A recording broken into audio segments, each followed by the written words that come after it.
My favorite character in your book is Astros special assistant to the GM, Sig Mejdal. And I say character because he's somebody who a screenwriter would create, but nobody would believe is real. And Sig basically anchors your story. Tell people about his background and who he is. Right. Well, Sig is essentially, in some ways, both the brains and the heart of Astroball. This is someone who's obviously a very intelligent guy, but when he was in college in the 1980s, he worked as a blackjack dealer in Lake Tahoe, at the worst casino in Lake Tahoe, the one that all the drunks would go to because it was the only one they were allowed to get into. That experience taught him a lot about, probability and about human gut and how human gut has value but can also lead you astray when it starts suggesting based on no real empirical evidence that you should start playing blackjack against the book.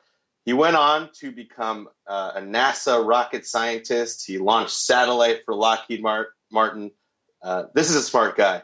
But all along, his overriding passion was for baseball. But of course, until Moneyball came out, there was no place in the game for somebody like this. No place at all. Once that came out, that changed. Jeff Luhnow, who was also a baseball outsider, was hired to run the scouting department for the St. Louis Cardinals. He essentially picked Sig's package that he had been sending around out of a slush pile, brought him on to run his data department. They quickly turned a Cardinals draft operation that had really been lagging for many years into the best there was in the game in the 2000s. And then he brought him along to Houston to run data for him. Now, the key insight, I think, and one of the key insights to the book, and something that both Sig and Jeff understand well, is that putting together a winning baseball team or a successful organization is not just about exploiting the numbers. That the pendulum had swung very far towards the analytics ever since Moneyball came out in 2003.